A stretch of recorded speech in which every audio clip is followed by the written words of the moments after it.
دوایین ئاماری بایۆمەتری دەڵێ 100,000 کەس بە نزیکەی خۆی 1,500 100,000 کەس دووموچەی سێموچەی یاسایی و نایاسایی وەردەگرن. بە دوواداچوونی وردم کردو ئەمانە 25,000یان کە سوکاری سەربەرزی شەهیدن و فەرمانبەرن موچە خۆرن.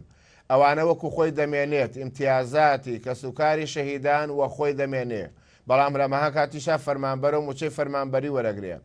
بێلەوە 75,000 کەسی تر لە موچەیەک زیاتر وەرەگرن.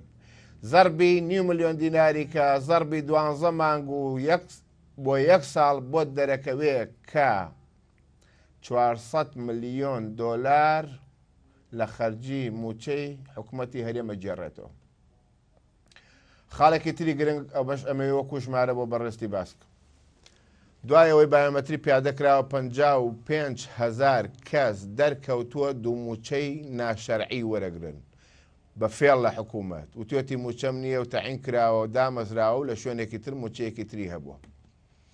ئەم بڕە لە 200 ملیۆن دۆلارەکە لە ساڵێکا کە خەرجی حکوومەتە گێڕێتەوە.